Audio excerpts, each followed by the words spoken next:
नमस्कार साथियों, फिर से आपके सामने जो भी मौलिक अधिकार का टॉपिक था वो आपके सामने लेकर उपस्थित हुआ हूं। कल जो भी हम लोगों ने मौलिक अधिकार के संदर्भ में चर्चा की थी, मेरे ख्याल से आप सभी लोगों को वो सारी चीज समझ में आ गई होगी।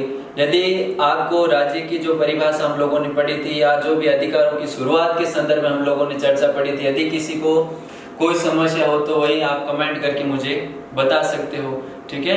लेकिन जो मैंने आपको बताया राज्य की परिभाषा के संदर्भ, उस वीडियो को एक दो बार आप देखना, रटना नहीं, आपको रटना नहीं, सिर्फ आपको समझना है कि राज्य की परिभाषा के अंतर्गत कौन कौन सी संस्थाएं आती है, कौन कौन सी संस्थाएं नहीं आती है। जैसे आपको दे दे कि जयनारायण व्यास विश्वविद्यालय, तो ये किस में आता है? राज्य की परिभाषा। मैंने क्या आपको कहा था कि भारत के जितने भी विश्वविद्यालय, वो सारे के सारे विश्वविद्यालय किस में आते हैं? राज्य शब्द की परिभाषा में आते हैं। तो जो शुरुआत से लेकर हमने कल जो हमारी अंतिम क्लास हुई थी, वहां तक जो हम लोगों ने चर्चा की थी, मेरे ख्याल से आप लोगों को समझ में आ गया होगा। और आज जो हम चर्चा करेंगे, मौलिक अधिकारों की शुरुआत तो हम लोगों ने कर ली है, तो उसके आगे जितने भी सारे अनुच्छेद है उसके बारे में हम आराम से पढ़ेंगे। जिस तरीके से हमने कल अनुच्छेद 12 को ध्यान से समझा है, पढ़ा है, उसी तरीके से अनुच्छेद 13 की चर्चा करते हैं। अब देखो, जो हम लोगों ने नए टॉपिक की शुरुआत की थी वो हमारा है मौलिक अधिकार। कौन सा? मौलिक अधिकार, ठीक है। मौलिक अधिकार कह सकते हो आप, इसे मूल अधिकार कह सकते हो, ठीक है। और जो इंग्लिश में तो आप सबको पता ही है, फंडामेंटल राइट्स कहते हैं इनको, ठीक है। अब देखो, कल जो भी चर्चा हम लोगों ने की थी अनुच्छेद 12 के संदर्भ में, एक बार वापस मेरे ख्याल से आप लोग इसको समझ लेना कि अनुच्छेद 12 में वो सारी की सारी संस्थाएं आती जो प्रत्यक्ष या अप्रत्यक्ष रूप से सरकार से क्या करती हो, कुछ न कुछ या किसी तरीके से थोड़ा बहुत सहयोग प्राप्त करती हो, या जिसकी स्थापना सरकार के द्वारा की गई, चाहे वो भारत सरकार हो चाहे राज्य सरकार हो। यानी कोई संस्था है जिसकी स्थापना सरकार के द्वारा की गई हो या किसी कानून के द्वारा की गई हो, तो वो सारी की सारी संस्थाएं किस में आएगी? राज्य की परिभाषा में आएगी। तो बस आप इतनी बात याद रखना कि वो सारी संस्था जो प्रत्यक्ष रूप से या अप्रत्यक्ष रूप से सरकार से जुड़ी हो, या जिनकी स्थापना सरकार के द्वारा की गई या सरकार के द्वारा किसी कानून को बनाकर की गई हो। जैसे मैंने आप लोगों को बताया था, जैसे आरबीआई है, तो आरबीआई की स्थापना संसद के द्वारा किया गया था कानून बनाकर, तो वो आरबीआई भी किस में आएगी? राज्य की परिभाषा में आएगी।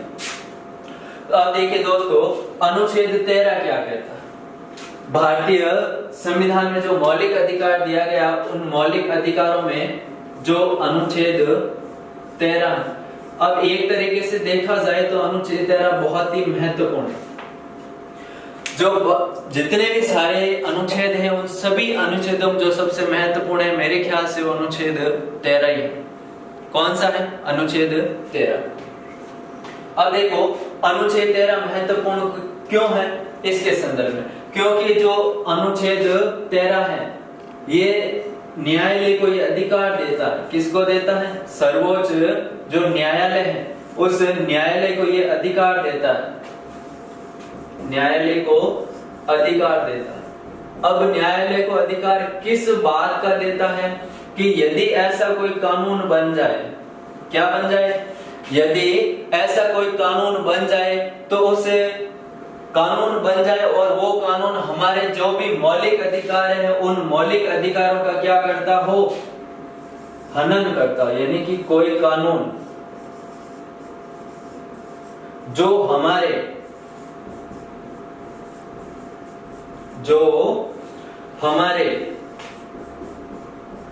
मौलिक अधिकारों का क्या करता हो? हनन करता हो। मौलिक अधिकारों का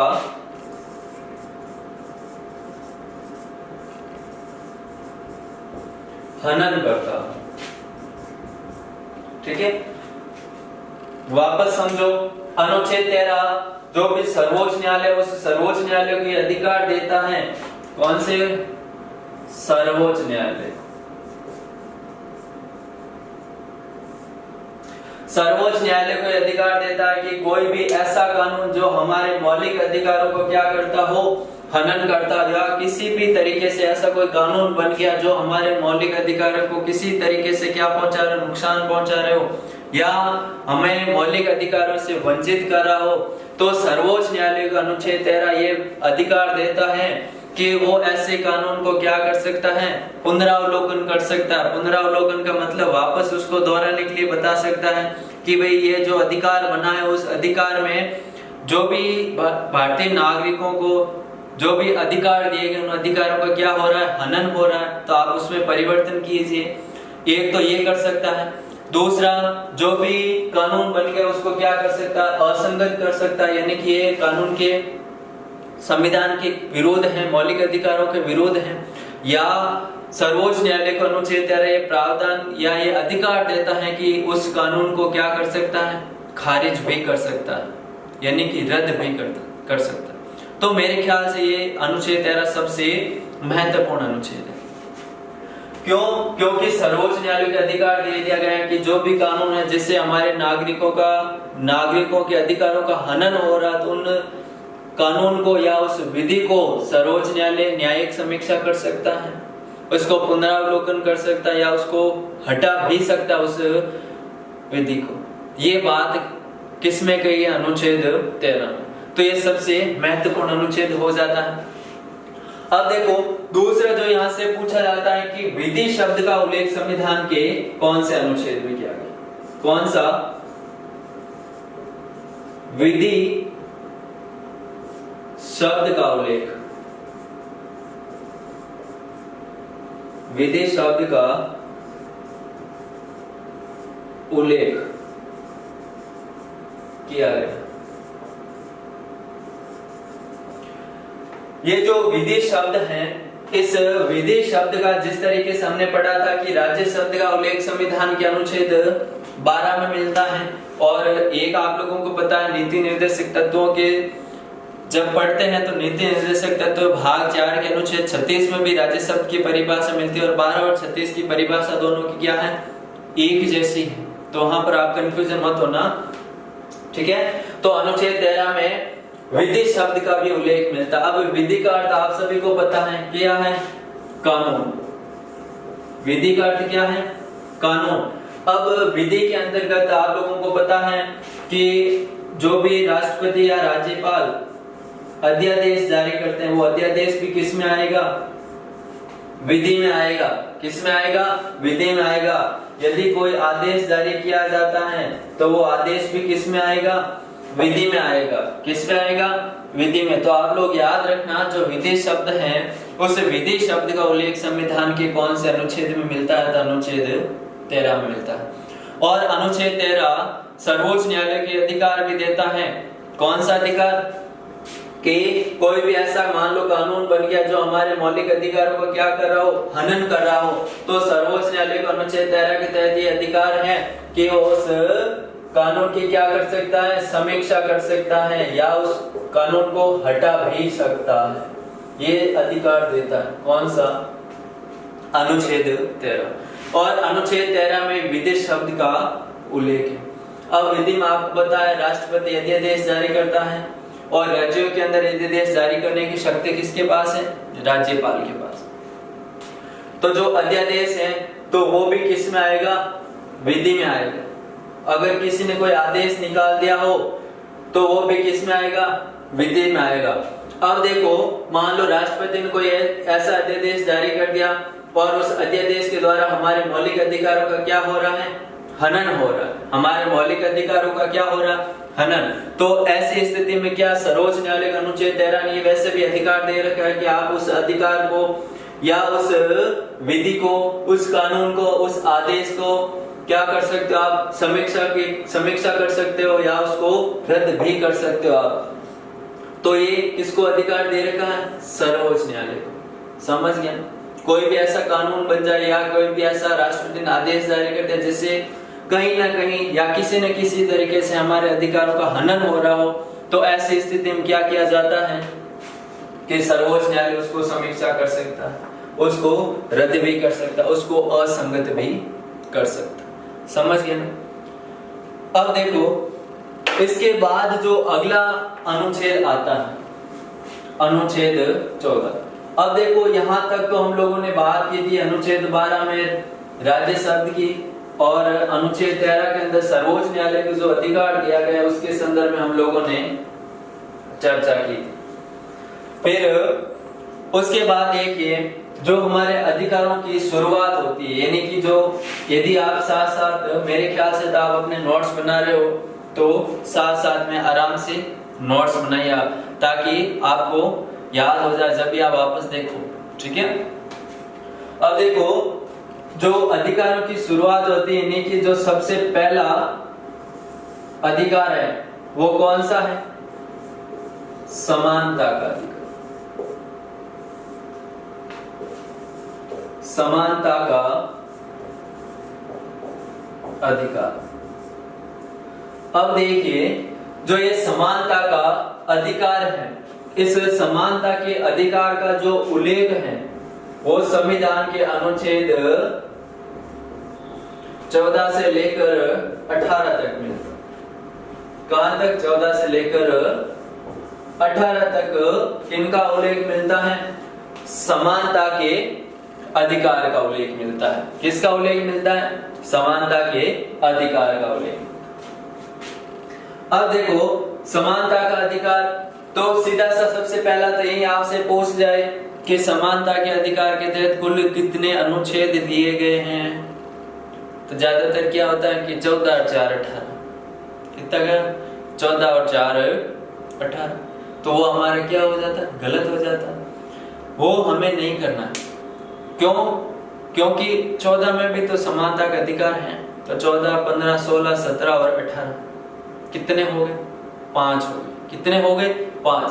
तो सबसे पहले याद रखना कि समानता के अधिकार के तहत कुल कितने अनुच्छेद हैं? तो कितने हैं? 5 अनुच्छेद हैं। कितने? 5 अनुच्छेद हैं।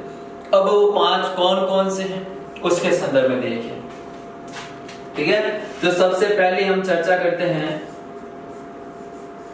अनुच्छेद 14 के बारे में। किसके बारे में? अनुच्छेद 14 के बारे में।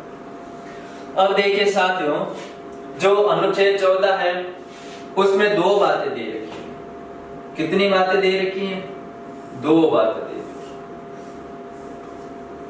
एक बात इसमें दे रखी है कि विधि के समक्ष समानता, विधि के समक्ष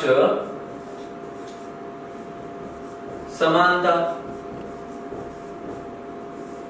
एक बात तो ये दे रखी है कि विधि के समक्ष समानता, और दूसरी बात दे रखी है विधियों का समान संरक्षण।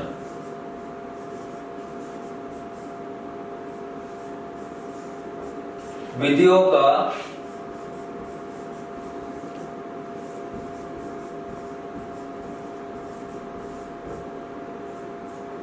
समान संरक्षण, ठीक है। फिर आपसे पूछ ले कि अनुच्छेद 14 में क्या बातें लिखी गई हैं, तो एक बात लिखी गई है कि विधि के समक्ष समानता, और दूसरी बात लिखी गई है विधियों का समान संरक्षण, ठीक है। फिर अगला जो हमसे पूछा जाता है क्वेश्चन कि ये जो विधि के समक्ष समानता वाली बात है ये कौन से देश के संविधान से ली गई थी? ये बात आप लोगों को पता है इंग्लैंड से ली गई। इंग्लैंड के संविधान से ली गई।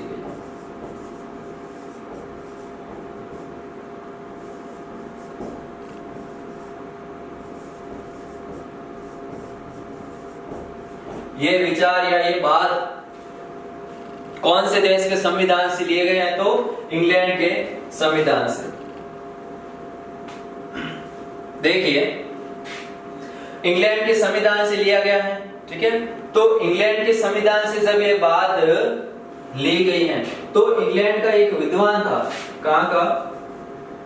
इंग्लैंड का एक विद्वान था जिनका नाम था डायसी। इंग्लैंड का विद्वान था जिनका नाम था डायसी, और इंग्लैंड के जो विद्वान थे डायसी, उनका एक सिद्धांत था। क्या था? उनका एक सिद्धांत था विधि का शासन। उनके सिद्धांत का क्या नाम था? विधि का शासन।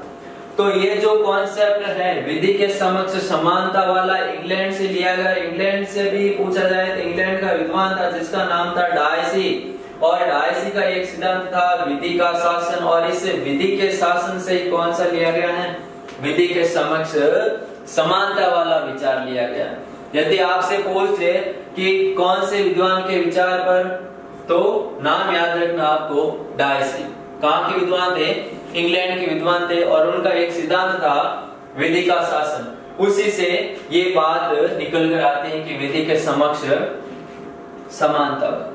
पहले हम इसे समझेंगे, उसके बाद विधियों का समान संरक्षण वाली बात समझेंगे। पहले इसको समझना है, उसके बाद विधियों का जो समान संरक्षण है वो वाली बात समझना। तो मेरे ख्याल से आप लोगों को पता या समझ में आ गई होगी कि विधि के समक्ष समानता वाला जो विचार इंग्लैंड से लिया गया। इंग्लैंड का एक विद्वान था जिनका नाम था डायसी, और डायसी का सिद्धांत था विधि का शासन, और इस विधि के शासन से ही कौन सा सिद्धांत निकल कर आया है? विधि के समक्ष समानता वाला। अब इसको समझना है कि ये बोल क्या है। विधि के समक्ष समानता यानी कि राज्य किसी भी व्यक्ति के साथ किसी भी प्रकार का कोई भेदभाव नहीं करेगा। सभी व्यक्ति कानून की दृष्टि से क्या है? एक समान है। क्या है? एक समान। मैं वापस धीरे धीरे बोल, यदि कोई नोट्स बना रहा तो साथ साथ लिख लीजिए, और आपको पता है वीडियो आप रोक रोक कर भी देख सकते हैं। अब देखो, विधि के समक्ष समानता का अर्थ यह होता है कि राज्य किसी भी व्यक्ति के साथ किसी प्रकार का कोई भेदभाव नहीं करेगा। कानून की नजर में या कानून की दृष्टि से सभी लोग एक समान है, चाहे वो अमीर हो चाहे गरीब हो, सभी क्या है? एक समान है। सबके साथ एक समान व्यवहार किया जाएगा। क्या किया जाएगा? सबके साथ समान व्यवहार किया जाएगा। सबके साथ समान व्यवहार किया जाएगा, ये बात है। अब समान व्यवहार किस तरीके से? अब देखो, इस चीज को समझना है, ठीक है? अब देखो, यदि समझने के लिए हम ऐसा समझ लो जैसे राजस्थान पुलिस है, ठीक है? आप लोग राजस्थान पुलिस की तैयारी कर रहे हो। अब देखो, राजस्थान पुलिस में आप लोगों को पता है कि दौड़ वगैरह होती है। क्या होती है? दौड़ वगैरह होती है, ठीक है? यानी कि शारीरिक दक्षता।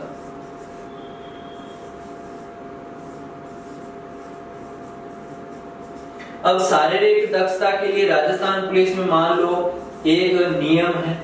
क्या है? नियम है कि आपको 5 किलोमीटर दौड़, या समझने के लिए ऐसे समझ लो आपके 2 किलोमीटर दौड़, ठीक है? कि ये जो 2 किलोमीटर की दौड़ है वो आपको 10 मिनट में करनी। कितने मिनट में? 10 मिनट। 2 किलोमीटर की जो दौड़ है आपको कितने? 10 मिनट में करनी है।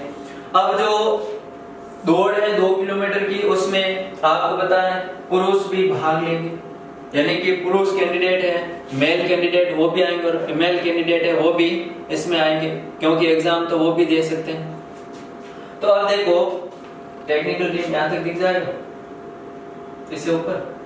चलो, अब देखो, ये नियम है, मैं आपके सामने वापस लिख देता हूं।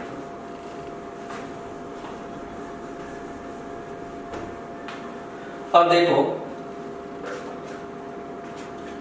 राजस्थान पुलिस की तैयारी कर रहे हैं, और राजस्थान पुलिस में क्या है? शारीरिक दक्षता के लिए नियम बना रखा है। कौन सा नियम? कि दौड़ कितनी है? 2 किलोमीटर मान रहे हैं, ठीक है? और 2 किलोमीटर दौड़ आपको कितने मिनट में करनी है? 10 मिनट में। और दौड़ करने के लिए मेल कैंडिडेट भी आएंगे और फीमेल कैंडिडेट भी आएंगे, ठीक है, यह तो आप सबको ही पता है, मेल भी आएंगे और फीमेल भी आएंगे। तो ये बात बोल रहा है कि विधि के समक्ष समानता, यानी कि सभी के साथ क्या किया जाए, समान व्यवहार किया जाए। किसी भी प्रकार से कोई भेदभाव नहीं किया जाए, चाहे वो स्त्री है, चाहे पुरुष है, चाहे वो बच्चा है, किसी के आधार पर किसी प्रकार का कोई भेदभाव नहीं किया जाएगा। ये बात बोल रहा है विधि के समक्ष समानता वाला अनुच्छेद 14 की जो पहली धारा है वो ये बोल रही है कि राज्य किसी के साथ किसी प्रकार का कोई भेदभाव नहीं करेगा, चाहे वो स्त्री है, चाहे पुरुष है, कोई भी किसी प्रकार का कोई, चाहे वो काला है, चाहे गोरा है, किसी तरीके से कोई भेदभाव नहीं किया जाएगा। तो क्या आप बताइए ये उचित है या नहीं? क्या एक समान सबके साथ व्यवहार किया जा सकता है? नहीं किया जा सकता। तो मेरे ख्याल से अब देखो, जो पुरुष हैं उनको भी 10 मिनट, जो ये बात बोल रहा है वो बोल रहा है कि महिलाओं को भी क्या है 10 मिनट। तो आपने देखा होगा महिलाओं के लिए अलग टाइम बनाया जाता है कि इस टाइम पीरियड के अंदर महिलाओं को ये दौड़ कंप्लीट करनी है, या उनकी जो शारीरिक दक्षता है वो अलग है, और मेल कैंडिडेट है उनकी जो फिजिकल करवाया जाता है उनका वो अलग है। तो इस संदर्भ में ये बात वहां पर लागू नहीं हो। अब बोल रहे हैं कि कानून की दृष्टि से सभी के साथ समान व्यवहार किया जाए, चाहे वो अमीर है, चाहे गरीब है, चाहे स्त्री है, चाहे पुरुष है, कोई भी हो, लेकिन सबके साथ समान व्यवहार किया जाए, ये बात बोल रहा है। तो अब यहाँ पर तो ये बात लागू होती नहीं है। यहाँ पर तो ये बात लागू, जो पुरुष हैं वो तो मान लो दौड़ जाएंगे, लेकिन जो महिलाएं हैं उनके लिए अलग नियम बनाए जाते हैं। क्या किया जाता है? अब मान लो इनमें से कोई विकलांग है, तो विकलांग चल पाएगा क्या? नहीं चल पाएगा। तो विकलांगों के लिए भी क्या होना चाहिए? कुछ एक अलग नियम होने चाहिए। तो उसी बात को लेकर जो 14 के अंदर दूसरी बात कही गई है, कौन सी बात? विधियों का समान संरक्षण। ये 14 के अंदर दूसरी बात कही गई कि विधियों का क्या? समान संरक्षण। इसमें अब जो पहला है कि विधि के समक्ष समान, तो उसमें तक कहा गया था कि सभी के साथ क्या किया जाए? समान व्यवहार किया जाए, जो यहाँ पर लागू नहीं होता। अब जो दूसरा है कि विधियों का समान संरक्षण, उसमें ये कहा गया है कि समान व्यक्तियों के साथ कैसा व्यवहार किया जाए? समान के साथ समान व्यवहार। यही है विधियों का समान संरक्षण, कि जो समान व्यक्ति हैं उनके साथ क्या किया जाए?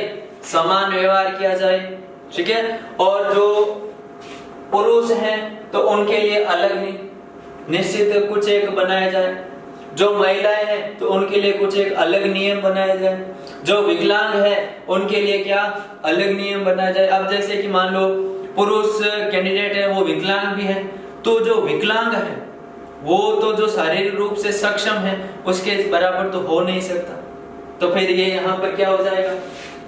गलत हो जाएगा।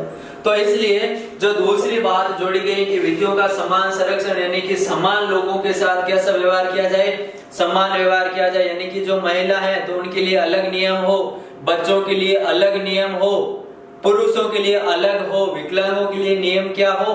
अलग हो। ये बात कहता है विधियों का समान संरक्षण, और इसका अर्थ भी यही होता है कि समान व्यक्तियों के साथ कैसा व्यवहार किया जाए? समान व्यवहार किया जाए। कैसा व्यवहार किया जाए? समान लोगों के साथ समान व्यवहार किया जाए। और ये जो विधियों का समान संरक्षण वाला ये जो बात है या ये जो विचार है, ये कौन से देश से लिया गया है? अमेरिका से लिया गया है। कौन से देश से लिया गया है? अमेरिका से ये बात की गई है कि समान लोगों के साथ कैसा व्यवहार किया जाए? समान व्यवहार किया जाए। जबकि विधि के समक्ष समानता वाला जो विचार है वो कौन से देश के संविधान से लिया गया है? इंग्लैंड से लिया गया। कहां से लिया गया? इंग्लैंड। और इंग्लैंड के एक विद्वान जिनका नाम था डायसी, और डायसी का एक सिद्धांत था विधि का शासन। उसी विधि के शासन से निकलकर ये विचार आया था हम लोगों के सामने कि कानून की दृष्टि या कानून की नजर में सभी क्या है? बराबर है। किसी के साथ किसी तरीके से कोई भेदभाव नहीं किया जाएगा, ये बात कह रखी। अब देखो, जो यहाँ पे ये बात है कि विधि के समक्ष समानता यानी कि कानून की दृष्टि से सभी समान हैं, तो क्या ये बात सभी पर लागू होती है या नहीं, यानी कि इसके कुछ एक अपवाद है। इसके क्या है, कुछ एक अपवाद है। अब अपवाद कौन कौन से हैं वो मैं आप लोगों को बता। अब देखो, कानून के समक्ष सभी जो समान है, इसके कुछ एक अपवाद है। अपवाद,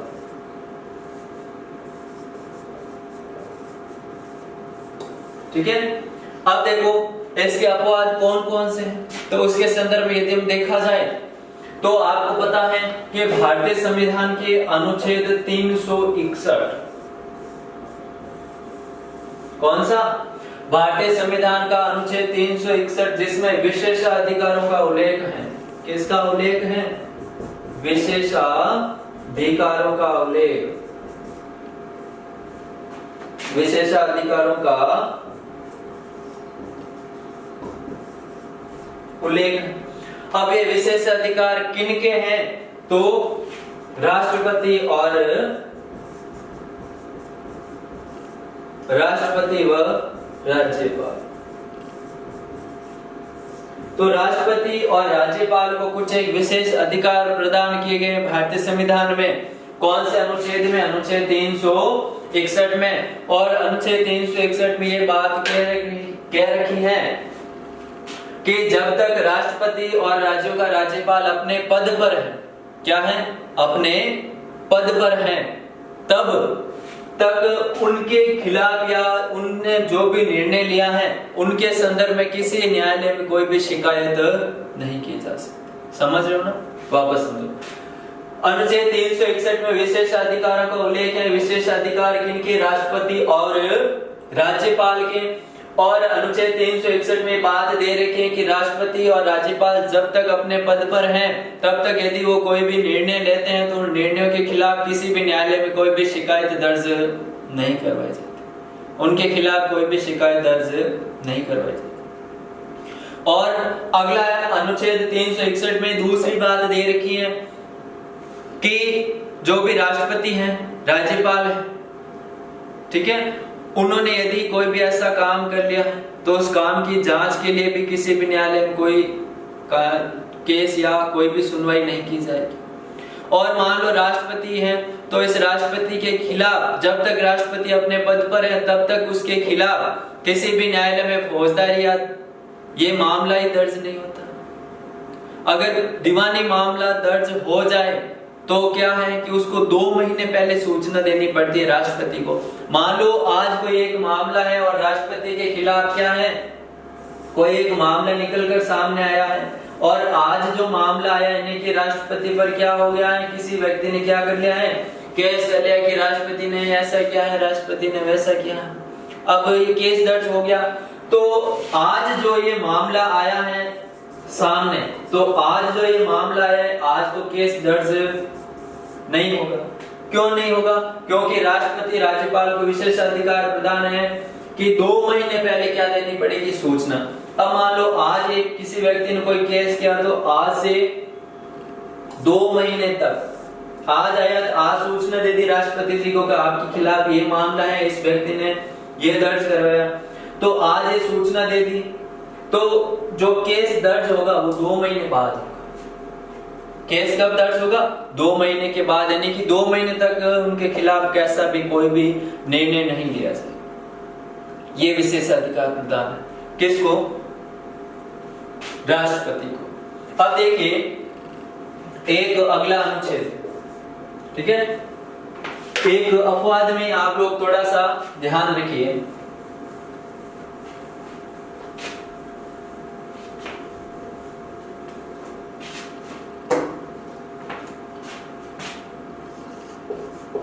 अनुच्छेद 361 क या 361 ए। अब देखो अनुच्छेद 361 में क्या कह रखा है, इसमें कि कोई भी व्यक्ति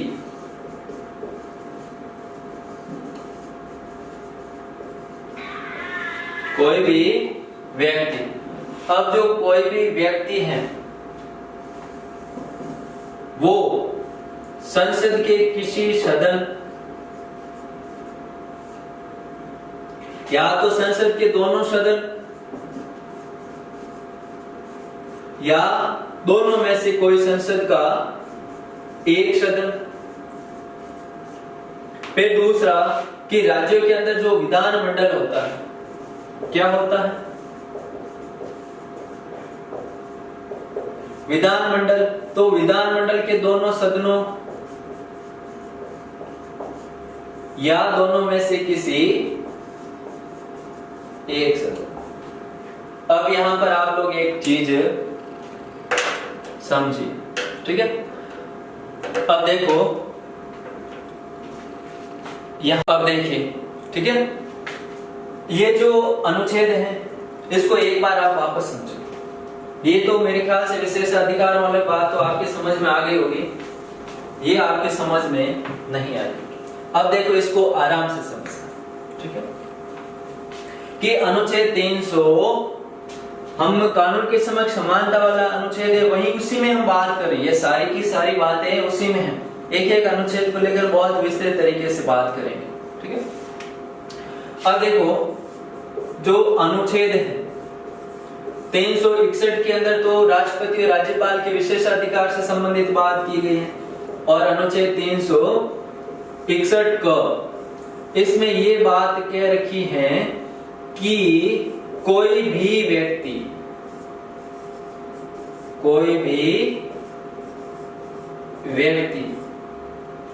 यदि,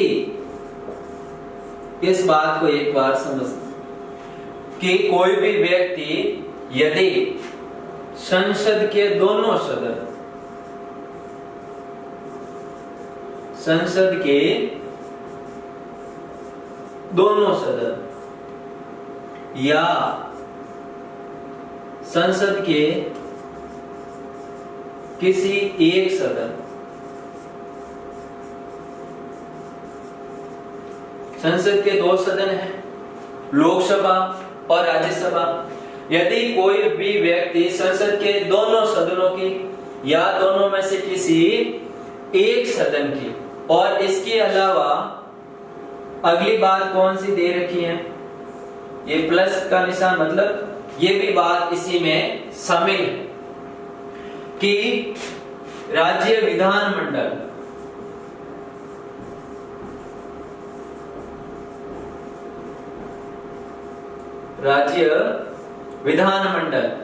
के दोनों सदन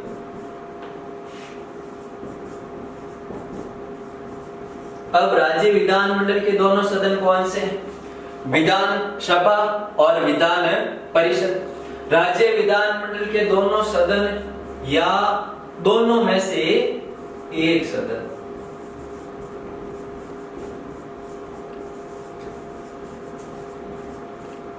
इस बात को यहां तक वापस समझो, फिर इसके बारे में अगली बात करते।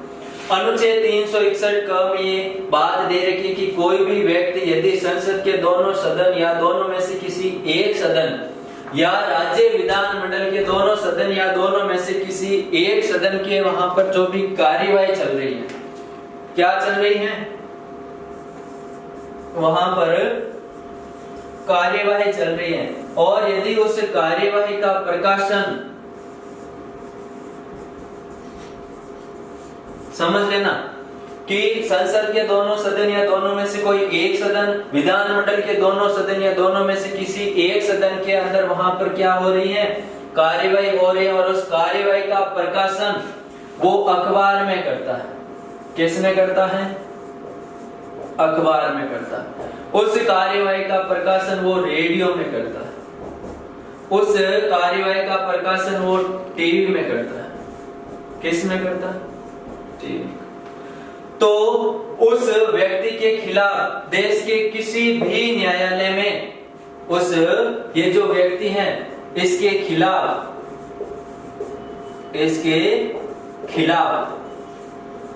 देश के किसी भी न्यायालय में,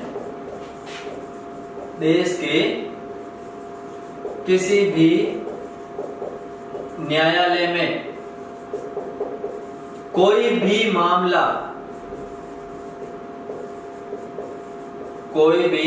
मामला दर्ज नहीं किया जाएगा।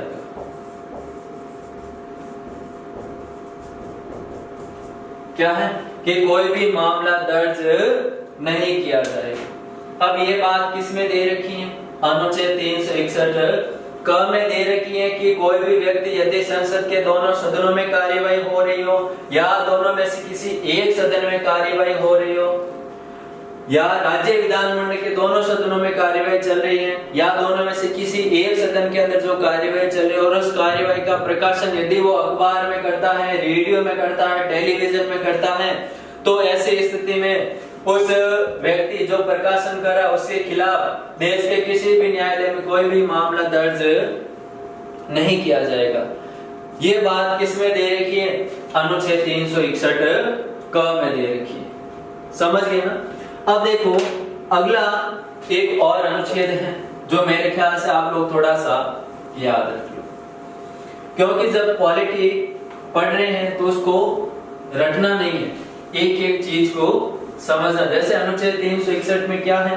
राष्ट्रपति और राज्यपाल के जो भी विशेष अधिकार हैं उन विशेष अधिकारों का उल्लेख है। ठीक है। अब 361 क में कि कोई भी व्यक्ति यदि संसद के दोनों सदन या दोनों में से किसी एक सदन के वहां पर कोई भी कार्यवाही चल रही है तो उसका यदि वो प्रकाशन अखबार में करता है, टीवी में करता है, रेडियो में करता है तो उस व्यक्ति के खिलाफ देश के किसी भी न्यायालय में कोई भी मामला दर्ज नहीं किया जाएगा। ऐसी बात किस में लिखी गई? अनुच्छेद 361 क में लिखी गई। अब देखो एक अनुच्छेद है, अनुच्छेद 105। अब देखो अनुच्छेद 105 में कौन सी बात दे रखी है? अनुच्छेद 105 में लिखा गया है कि यदि संसद के दोनों सदन या संसद में या फिर संसद की किसी समिति में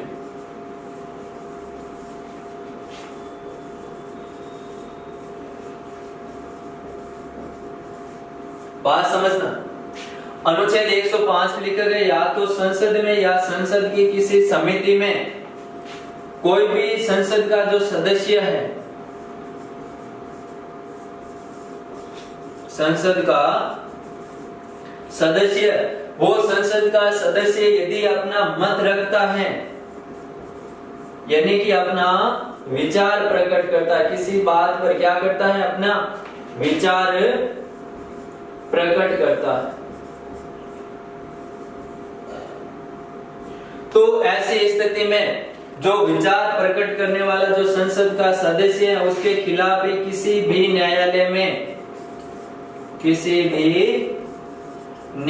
में कोई भी मामला दर्ज नहीं किया जाएगा। समझ रहे? वापस समझो। अनुच्छेद 105 में दे रखा है कि संसद में यदि किसी ने, जैसे कि मान लो ये हमारी पार्लियामेंट है, संसद, और यहाँ पर कोई कार्यवाही चल रही है। क्या चल रही है?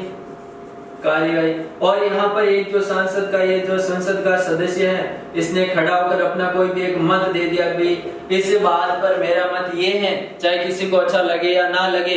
तो ऐसी स्थिति में ऐसा नहीं है कि भाई इसको उठा के बाहर फेंक दिया अगले दिन, अच्छा ऐसी बात करा, ले जा जेल बैठ रहा, तो ऐसी वहां पर बात लागू नहीं। उसके खिलाफ देश के किसी भी न्यायालय में कोई भी मुकदमा दर्ज नहीं किया जाएगा, क्योंकि उसने अपना मत रखा, अपना विचार प्रकट किया किसी बात को लेकर, तो उसके खिलाफ कोई भी मामला दर्ज नहीं किया जाएगा किसी भी न्यायालय में।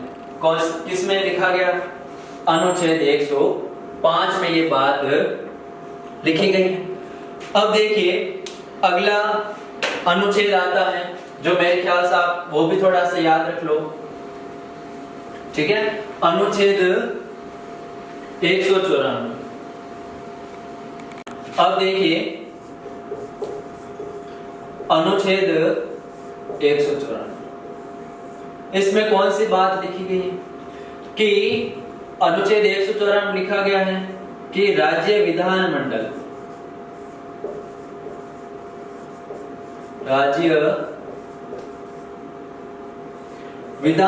में यदि विधानमंडल का सदस्य जो हमने पढ़ा था 105 में कि संसद में यदि कोई कार्यवाही चले, संसद के सदस्य ने अपना मत रख दिया तो उसके मत के विरोध किसी भी न्यायालय में कोई भी कार्यवाही नहीं किया जाएगा। ये इस बात का उल्लेख संविधान के अनुच्छेद 105 में लिखा गया है। उसी तरीके से अनुच्छेद 194 वो केंद्र के संदर्भ में था और अनुच्छेद 194 किसके संदर्भ में है? राज्य के संदर्भ में। किसके संदर्भ में है? राज्य के संदर्भ। और बात वही की वही सेम है, सिर्फ अनुच्छेद का फर्क है। क्योंकि यदि आपने केंद्र के अनुच्छेदों को ध्यान से समझ लिया, ध्यान से पढ़ लिया, तो आपको जो राज्य के अनुच्छेद हैं वो आराम से आपको याद हो जाए, क्योंकि केंद्र की कॉपी है राज्य के अंदर, बिल्कुल वही के वही है, सिर्फ अनुच्छेद में फर्क है, बाकी बातें वही की वही है। चाहे आप उठा के लिख लेना। अब देखो अनुच्छेद 105 में हमने लिखा कि राज्य विधान अनुच्छेद 105 में हमने लिखा था कि संसद या संसद की किसी समिति में जो संसद का सदस्य यदि वो अपना मत देता है, उसके मत के विरुद्ध किसी भी न्यायालय में कोई भी कार्यवाही नहीं की जाएगी। ये बात दे रखी थी 105 में। अब अनुच्छेद 194 में ये दे रखा है कि राज्य विधानमंडल या राज्य विधानमंडल की किसी समिति में यदि राज्य विधानमंडल का सदस्य अपना मत देता है या अपना विचार देता है, तो उस मत या विचार के विरोध किसी भी न्यायालय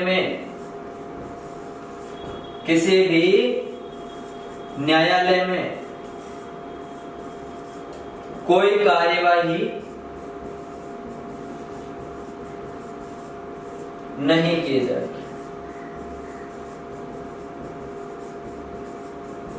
कोई कार्यवाही नहीं की जाएगी, ऐसा उल्लेख संविधान के किस में लिखा गया? अनुच्छेद 194। इसके अलावा जो भी विदेशी शासक होते हैं, कौन होते हैं? विदेशी शासक होते हैं, या जो भी विदेशी राजदूत होते हैं, उनके खिलाफ भी कोई भी मामला दर्ज नहीं किया जाएगा। कोई भी मामला दर्ज नहीं किया जाएगा।